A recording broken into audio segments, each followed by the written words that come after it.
So what are we So, going to talk about today? Going to Ostia? yeah, this is our expat show. So we talk about our experiences as being expats from Italy. Okay, here we are. Bald Noggins. Everybody rub their hands Everyone together rub their hands. and we're going to create some magic, some video magic here. The show of friction. Motion times mass equals friction, right? That's right. Something like that, yeah. So, yeah, and we have our famous expat Steve is with us today. A little change up. Everybody, a loud roar of the crowd is heard. Roar of the audience. And Mike, once again, is here with us. So the Trace Fratelli, Fratelli are going to be doing our expat show. And we're specifically looking at Ostia or Lido De Ostia. And all three of us have been there. We lived many, many years in Italy, specifically Rome, Naples, those areas. So we do have quite a bit of experience of being the expat in a foreign country. Treading the ground of those places. Yeah, and to be fair, I'll be honest with you, it's changed a little bit since we were there. Well, I was there just last year. Yeah, I know, but you know what I'm saying. Steve just moved here last months ago. Well, when we were kids and we lived there, as you can tell, we were kids not long ago. And let's just say there's now a city where there was once just a beach and a few buildings. There was people that lived out there, but there wasn't much out there. Now it's like a whole city. The Lido there is, they have a big, they have apartment complexes, and that was really cool. I was looking at some of the prices. I mean, it's not cheap, but it's cheaper than probably living in Rome, and you're close to the beach. And what else are you close to, Steve? The airport. The airport, exactly. Fiumicino. And so you're close to a lot of things. And there are apartments for sale under 100,000. Now, they're not big. They're like, one bed, one bath kind of a situation. Windows, no doors. No windows, no doors. Well, they're small, but it's great. Kind of a beach cabana. You're close to the airport. You're close to the beach. You can hop over into Rome, check out the sights, go back to your little cabana, and go for a swim. All in one day. Cabana.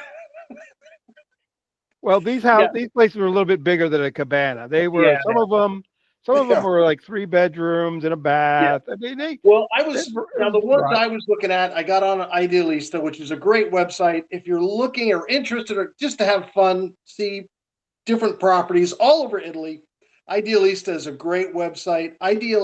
Idealista.it.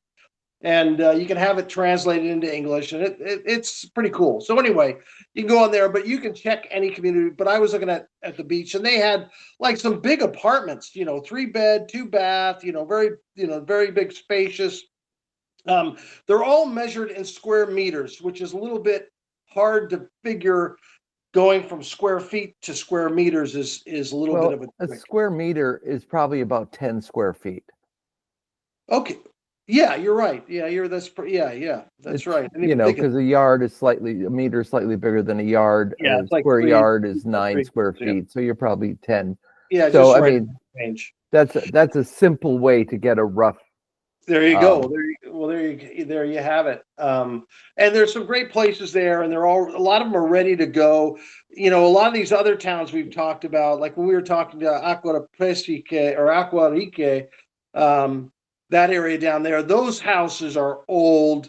Some of them are really in rough shape. I was looking at them going, whoa. Have fun with that. I watched another video just before we got on here of the people that bought down in Sambuca di Sicilia down there, down in Sicily, in Sambuca, anywhere from like 2017 to 2019. And same thing, they were dealing with houses that had roof leakage and there was mold in the house. I mean, I didn't get a chance to watch the whole thing, but I am gonna finish it. But it was really interesting, fun to see what they did, how they did it, and they actually completed it. And it cost them a lot more than the original 18,000 euro that they paid for it. So And I think the Lido De Ostia would be, you're paying a little bit more, but it's a little bit in better shape, and it's Yes, closer to, newer buildings. A lot of logistically, them. it'd be easier to get supplies or what you need because it's a Right, large city. And right. um, A lot more going on in yes, Rome than yes. say down in some little town in southern Italy. Much Uh, like where Steve was from, Guardia. yeah, Guardia, San Monte. But Steve, you know what? You were saying that you didn't really have any problem getting stuff. You had a problem getting it up to your house. We had to carry So, everything.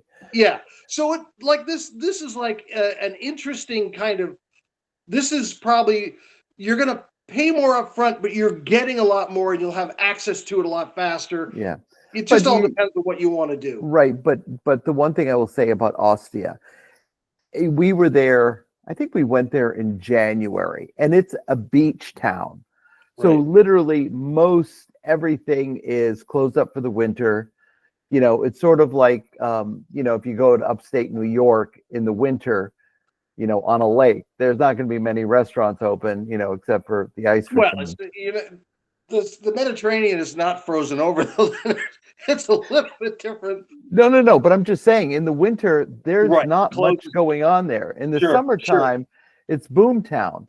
But Yeah. we thought, oh, let's go out to the beach, and we had a hard time finding a cafe that was open, Wow. to get some lunch. And so it's kind of deserted, but I'm sure that's as Rome expands, that's going to be more like a suburb, Sure. because it's not that far. And Yeah. I think there is train service right to Ostia. I'm pretty sure Does the there is. metro go out there? No, but there is a train. I remember the last time we were leaving Rome, there's a train over by the pyramid, a train station that goes right to the beach, I think. Maybe, yeah. I was there last year, and we went to that stop quite frequently. I didn't check for Ostia, Lido di Ostia. But what are the beaches like now? I haven't, obviously, it's been many, many years since I've been to a beach in Rome or near Rome. Steve, you went to the beach. They look kind of, they were pretty, iffy. Well, Ostia is very flat. I mean, it's coming up to the beach. It's very flat all the way between Rome and Austria. It's just, I don't think there's nary a hill.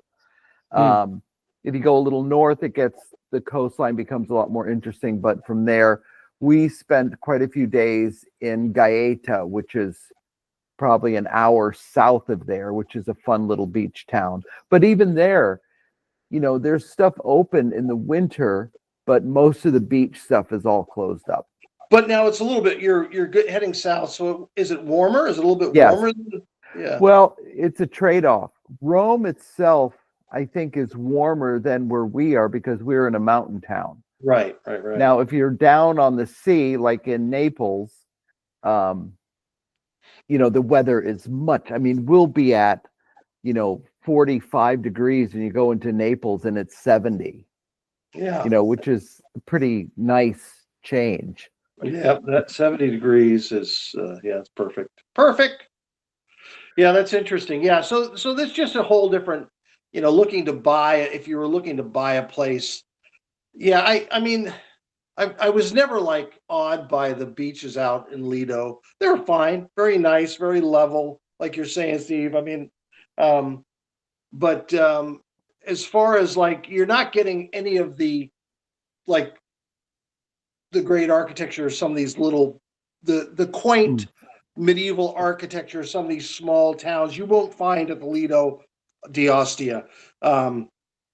So the beach at Ostia, it's all newer, cement. And it is a sand beach. Yeah. Some of the beaches in Italy are rock beaches. Right. And this is a nice sandy beach. So, it does have that appeal if you're a sun lover, and I think they have the, where they put up the tables and chairs and you can rent the umbrella. Right. And well, I remember that they used to be, you paid to get into the beach. It's kind of like on the East Coast in the States.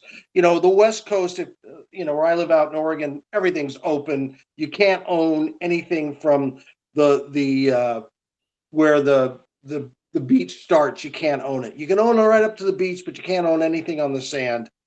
So, Yeah. the beaches are wide open, but that's not the way it is there. Now, we used to walk. I remember as kids, we would walk up and down the beaches, and it was fine, but you had to pay to get in, and then you could kind of, swim or do whatever you wanted from there. But And Ostia de Lido or Lido De Ostia, doesn't come under that government program that we spoke of last week, where the government will pay $30,000 for you to move there and set up a home.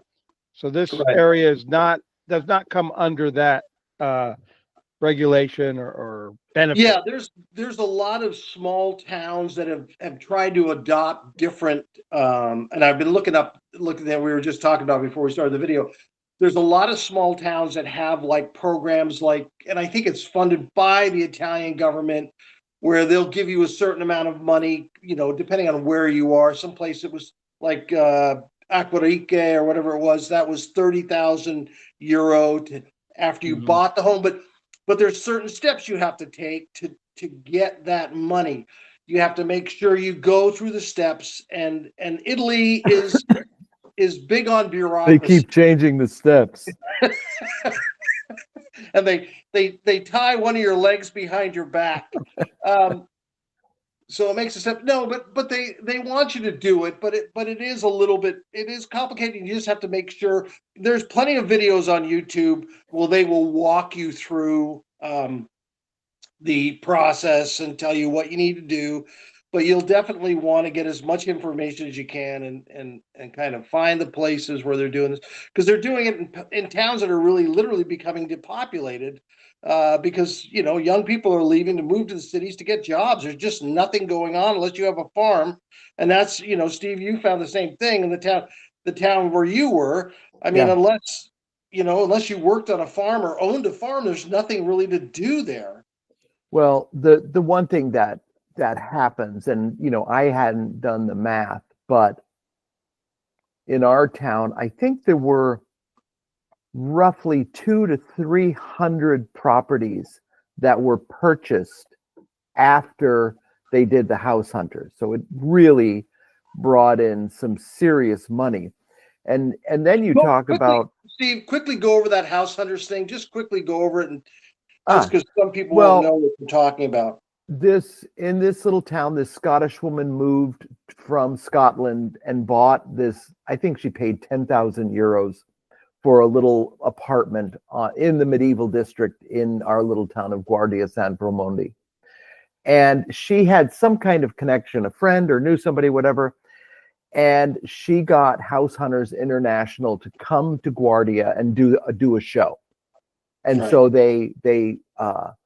a friend of ours, he's in his 30s now, but he was 18 back then, and he's the real estate agent in the show, because he was one of the only people in town. It was Benny.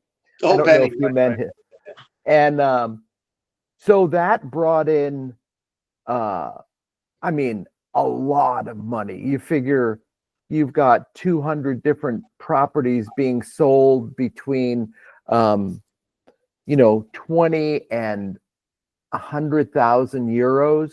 And then you have all those people going to the restaurants, going to the grocery stores, buying furniture, electricity, and, handling the trades. And it's dramatically changed the town, but it hasn't, what that's done is it's restored the historic district. So it's really improved the charm of the town and not, in a sense, taken away from it. Right. But, at the Lido, it's basically, you would go there if you're a beach lover. It's easy access to the airport. And I'm pretty sure there's a train that goes right there. So you get right into the city, and but it does close down in the winter pretty much. It's a quiet place in the winter time. That was originally the ancient seaport of Rome. Now the topography has changed as the rivers changed direction over the thousands of years since Rome was running the world. So it's changed, but that's basically the Ostia Anitica, the ancient city of Rome was the port town of Rome. Yep. And so all the shipping would come in there, and they I believe it was not Mare Nostrum, our sea. That was Rome called it the Mediterranean Mare Nostrum, And I believe it was founded by the Etruscans. They started developing it before the Romans moved in. That's I have to. You can fact check me on that. we'll get a hold of Facebook and see if we can get them to do it. The Ostia Anitica, the ancient town, is quite a fascinating. I mean, it rivals the Forum. Yeah, I mean, it doesn't have as many big ruins, but there's lots of history there. Oh yeah, I remember walking down street after street that had been excavated. I don't even know when. When we got there as kids, I was like mind blown. We were walking up and down. We spent a day there, I think. It's very similar to Pompeii. Maybe not as well preserved, but I think it's probably several hundred years older than Pompeii, and it still retained its whatever vitality or whatever. Oh yes, the vitality. Well, they didn't have a volcano, so that was good. Yeah, that kind of for the people. Yeah, but not really for the tomatoes. That's another fascinating thing about Italy. Italy is like a very, very volcanically active country. I mean, they've got Etna, then they got Vesuvius, and it's not unheard of when we were living in Naples. I mean, Baia, which was a town north of Naples, raised 10 feet.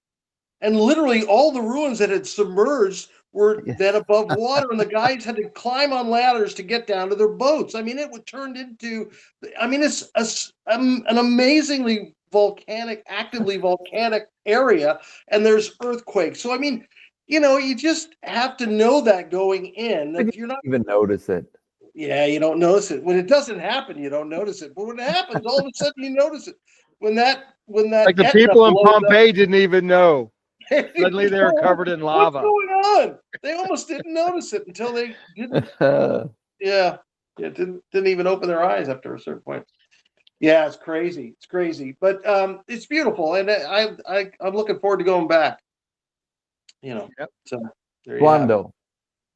I don't know. I mean, as soon as we can. I mean, I'd like to go tomorrow.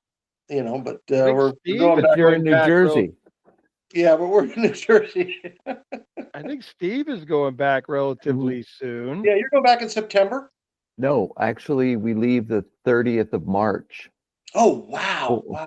Are you going back to Guardia, or what are you doing? Yes, we're flying into Rome, rent a car. I was just talking to a guy who was interested in buying our house yesterday.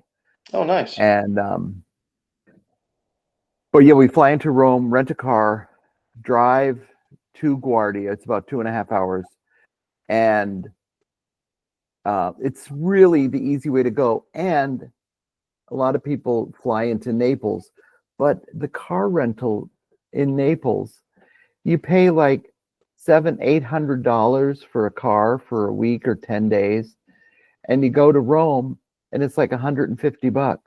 Yeah. Well, there is a bus right out of the Naples. If you fly to Naples and get to the train station, there are buses right out of the Naples train station. But the average person, the newbie's not going to do that. It's challenging. You have to make your way through the train station, walk through 3 parking lots, trying not to get hit by cars to get to the bus station. It was a little bit of a trek to the bus. Especially if you have luggage, that makes it even more exciting. Yes. Hey, you got a backpack. Backpack. Well, good thing it's wheels, but on cobblestones it is challenging. We've broken many suitcases on the cobblestones, but but the Ostia Anitica, which is right there by the Lido, because it was on the beach, is it's like one of those unsung heroes. That it's a fascinating ruin. And it is massive. It's a city, an ancient city that was excavated. So everything's there. You can walk down the streets. The streets are there. I mean, it's really an amazing place to go. But that's the thing. You're in Rome. There is so much to see. You just really have to pick what's important to you, what you want to see. And if you work through it and you get to Ostia and you're out at the Lido, it's very close and it is fascinating. Yeah. Next time I go, I will probably get an Airbnb in Lido De Ostia. Close to the Really? airport. Like you're saying, it's got the beach, got Ostia Anitica. Yeah. Yeah. Why not? Eh. And the all along the coast, the drive down along the coast is really spectacular. And there's all kinds of cool little ancient towns along the way. Yeah. We drove from Rome to, where did we go? To Gaeta, and it was about an hour and a half drive, and it was very, very cool, through all the farms. And So you're talking about going. You drive out to the coast and then drive down the coast, because there's a freeway that you can take. Oh yeah. I mean, it's the long way. It's the long road. Right. There's 4,000 traffic lights and roundabouts, and Right. the speed limit. You leave the airport on the expressway, and you can go, 90 miles an hour if there's no traffic, pretty much the whole way. But yeah, if you want to get to a destination, the expressway is the way to go. But flying into Rome, the car rental situation is dramatically better, and you pay more to get to Naples, and you pay more for the rental cars. Right. Now, most people, we're Americans, we don't take the bus. You know what I mean? It's just one of those things that doesn't happen. Yeah, Unless we took you're- the bus, but other Americans don't. Well, because for you that was normal. You know what I mean? Well, no, we were following you and your wife. So that's right. I mean, we didn't. Right. Well, but Yeah. I mean, when you live there, you understand that. I mean, for us to take the bus from our town, which picked us up at the bottom of our piazza, dropped us off at the train station in Rome, it was €6 per person each way. Yeah. On a motor coach, air conditioned, heated, comfortable seats, although no bathroom, but it was only like a little over an hour trip. So Yeah. Their public transportation there is far more efficient, and it goes everywhere. You know what I mean? The buses connect all the towns. You can spend your life on a bus, but that said, it's a fun place. What's up?